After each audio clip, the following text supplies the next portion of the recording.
It's Darkest Dungeon patch time, so I wanted to make a quick video discussing all of the changes that are part of the 0.13.34308 patch. I figured a good place to start is with the roadmap, because this gives the best summary of what's coming up, what is already done, etc. So we are firmly in the M2 section on the graphic that you see here. And obviously the headline feature is a new barnacle encrusted region, which I have been referring to as the Cove. We will have to wait and see if it gets called something else. That new zone is going to come with a new enemy faction. We're guessing that it's going to be undead fisher folk, maybe fish men and women, maybe some jellyfish. Pelagic horrors abound, we can only hope. There will be a new lair boss. There is some talk in the patch notes of capture, which leads us to believe that maybe we're talking about a siren or something of that nature. Not looking forward to that one. The Act 2 final boss is coming in, which also comes with a rework of the way that we're going to be describing the final bosses. New story content and story beats. And then permanent hero upgrades were dropped from the patch. We'll talk more at the very end of the video about the nature of early access and the aspirational nature of community roadmaps. But the short version from my perspective is this is still a very, very large and transformative update with lots of amazing stuff going on. So before I get into the patch note specifics, I just wanted to let you know at the time that this video is going live, I will be live on YouTube and Twitch playing the game. So if you want to come say hi, would love to have you. But moving on to the patch notes. So first and foremost, the new Confession of Resentment. So it seems that now each act is being referred to as a confession. And so we will have the Confession of Denial and now the Confession of Resentment. And it is described as redemption demands an acknowledgement of failures past. Sign your confession anew and face the personification of your second sin.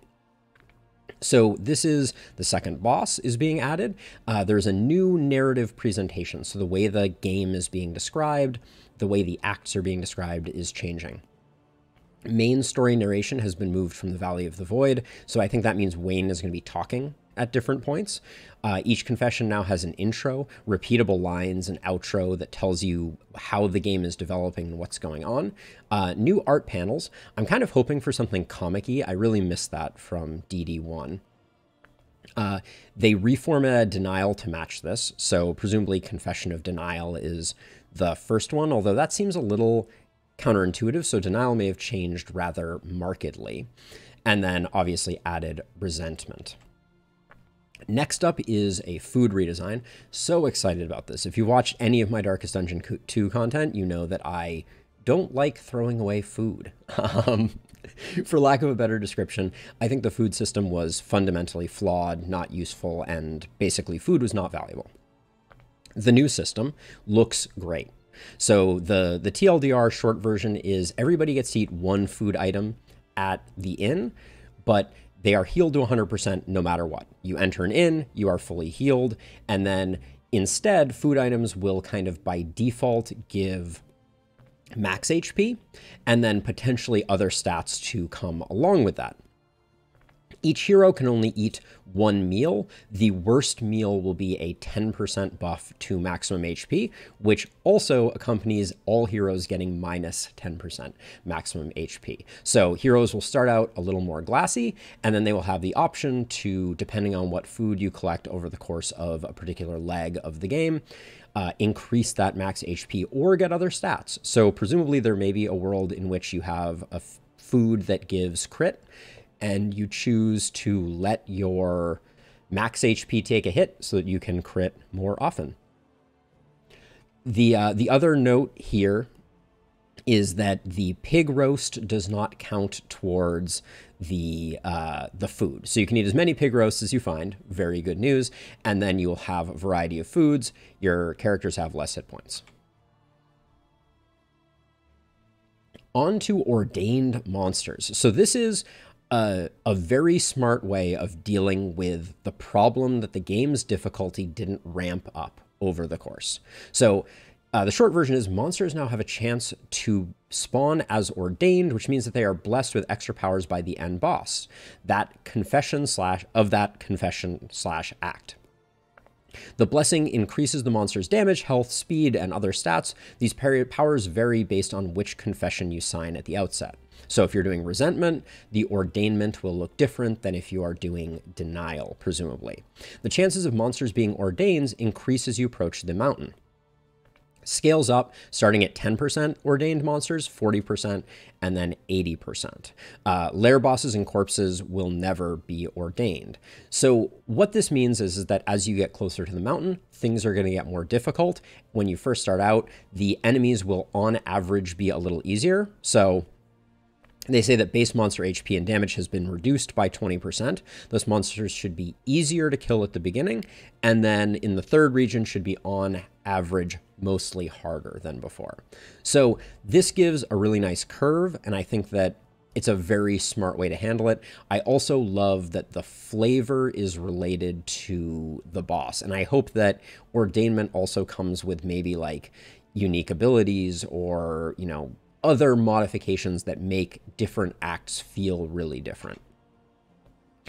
So next up we have resistance encounters. Those are the fights that you find along your way that reduce loathing. So resistance encounters will give parties with less than 4 heroes new options for buff to engage and avoid chances, and fixed several small errors with effects and glyphs.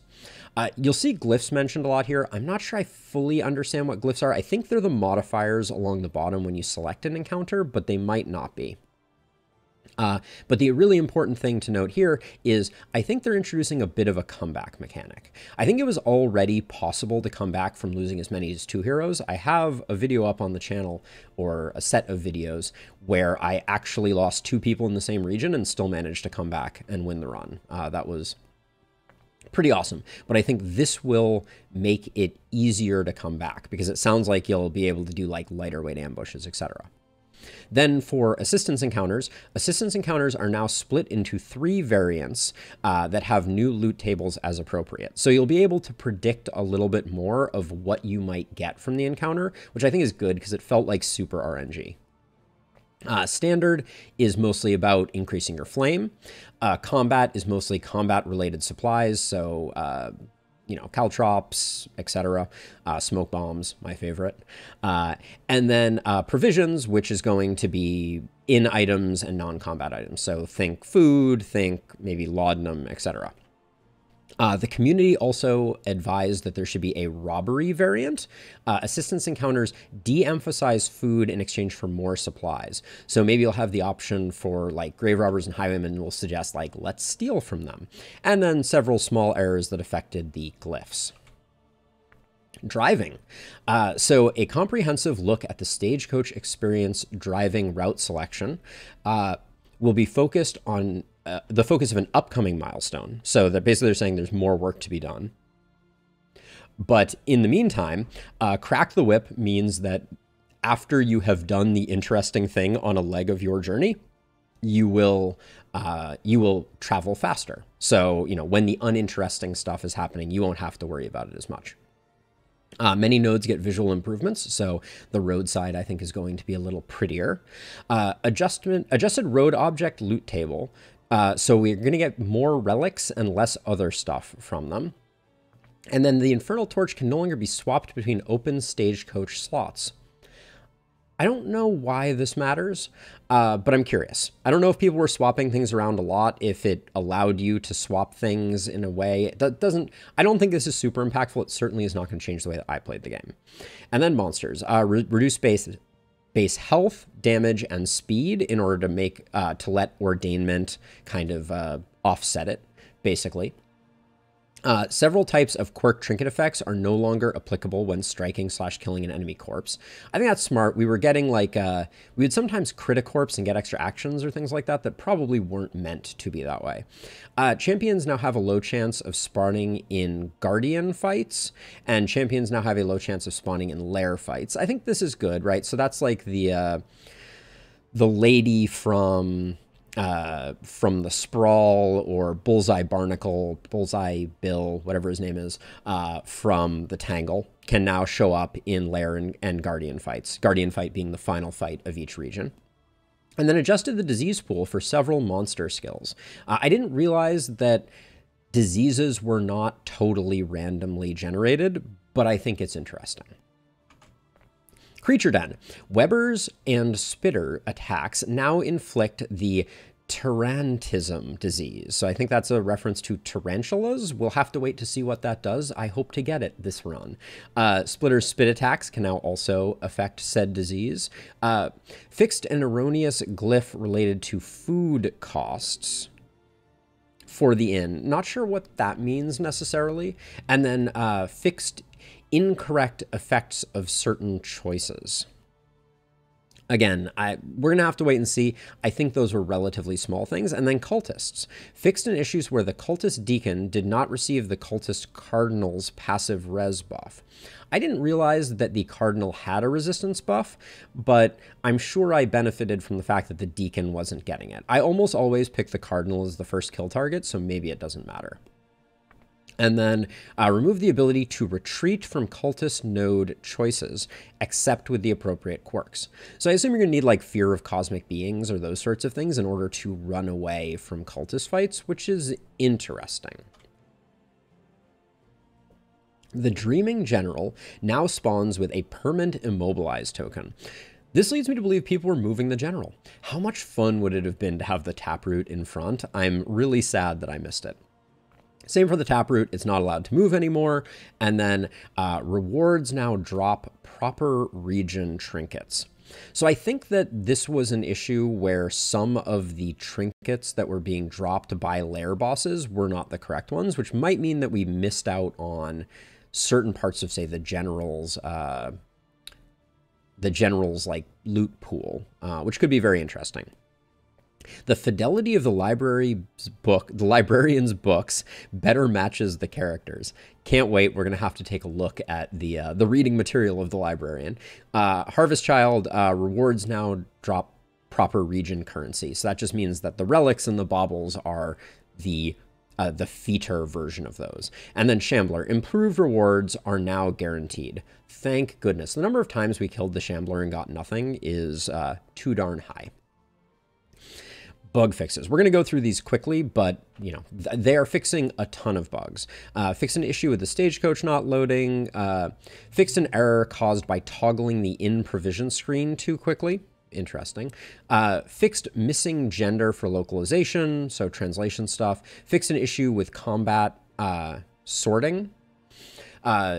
Fix for the resolution dropdown.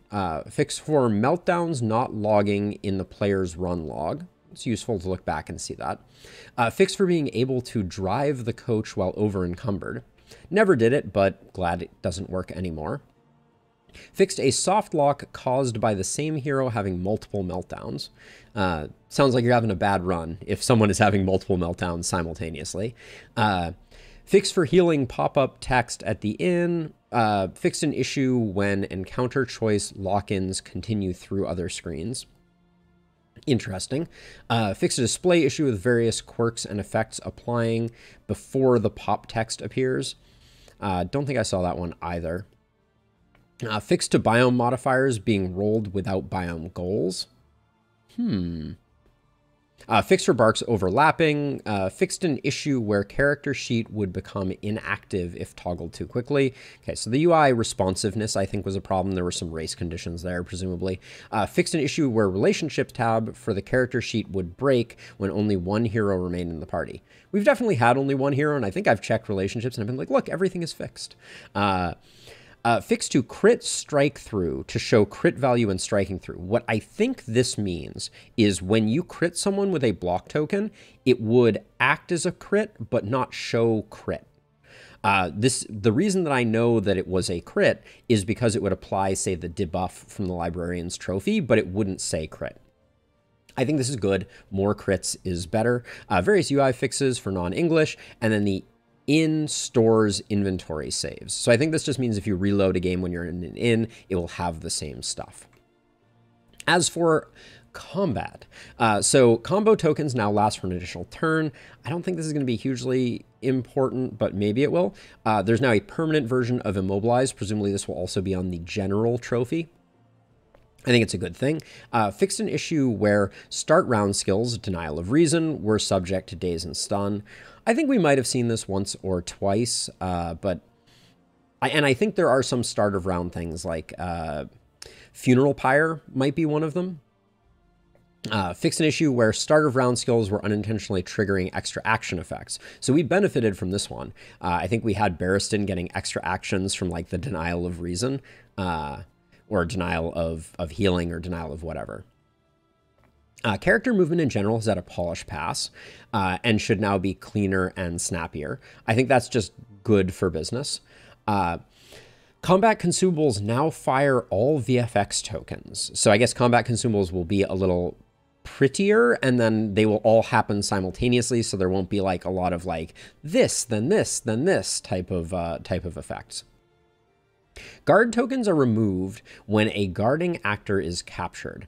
This is what I mentioned earlier that I am very, very curious about.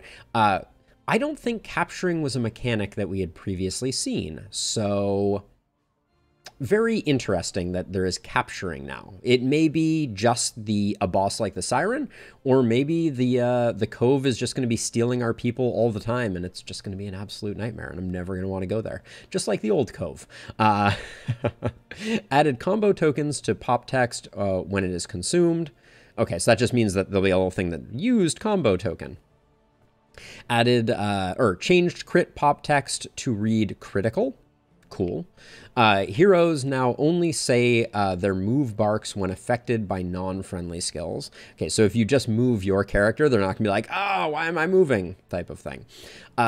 Shuffles shuffle better now. Algorithm gremlins were exercised. So you may have noticed in our runs, when we got ambushed, as an example, we always had the back person move forward. And I don't know if this affects this, or this mostly affects the shambler, who sometimes would shamble, but I think shuffling is now just more random, is my expect. Fix for the dreaming general hit reaction delay, and fix for exploit with riposte that would reveal kills via token highlights. I don't know what that means. And last but not least, and this is kind of like the headline difference between the roadmap and what actually happened, is note. The narrative sequences redesign was extra work that was added to this milestone. Just as hero paths were packed into M1, despite not being on the roadmap, we are always looking for ways of adding value and richness to the game. Consequently, however, permanent hero upgrades have been moved to a subsequent milestone and will be part of our massive progression system overhaul. More info to come. So that is the patch notes, and what I am about to say is unrelated to the patch specifically, but just my general reaction to the announcement that they are changing the roadmap. So here's my perspective. I think this is a very meaty update as is, and I'm very excited to play it. For those who have watched my content, at one point I was convinced that the first playable hero was coming in this, so I'm a little disappointed that that isn't here. But overall, like, timelines are going to shift. I think that adding paths to M1 was huge and made that update feel very rich and alive and valuable. And I think that the timeline changing is okay. It's a reality of development that you can't perfectly predict when everything is going to get done, and some jobs are going to be bigger than you expect them to be, and other jobs are going to be smaller than you expect them to be, and sometimes, you know, other external factors are going to impact the velocity that your team is able to develop at. So overall, you know, I'm not too worried about it. I was very excited to see permanent hero upgrades because I think that it is potentially a solve for the fact that right now, I think some of the classes are a bit lackluster and need a bit more oomph. I'm looking at you like Runaway, Grave Robber, you know, they're just some facets of that. Now, that brings me to kind of the last major thing that I want to talk about in this video, and I'm going to try and keep it under 20 minutes. But the other facet here that I was surprised to see is as far as I can tell, a complete lack of any type of balancing pass for the current heroes. I don't think all of the skills and the character design is locked, and maybe they're just waiting a while to do another pass in the future. I don't really see it on the roadmap, and so I always kind of assumed that it would be in that lower right ongoing work section where they'd always be reevaluating, should the skill be a little bit stronger, should the skill be a little bit weaker. And the fact that they completely locked the heroes for this was surprising to me. So overall, though, I'm very excited. I think this is a great update. I'm so excited to drive on those rickety docks very, very soon. Shroud of the Deep is here, and in an hour and a half, not from the time of you watching it, but the time of me right now, I'll be playing it. So final reminder, if this video was useful to you, hit like, hit subscribe if you want to get more videos like this. And if you enjoyed my thoughts or are curious to see the patch in action, for probably at least the 6 hours following this video going live, I will be live over on Twitch and YouTube, and you can come over, say hi, and check out what's going on. But for now, very excited for this new patch. Thanks for watching, and I'll catch you all in the next one. Bye-bye.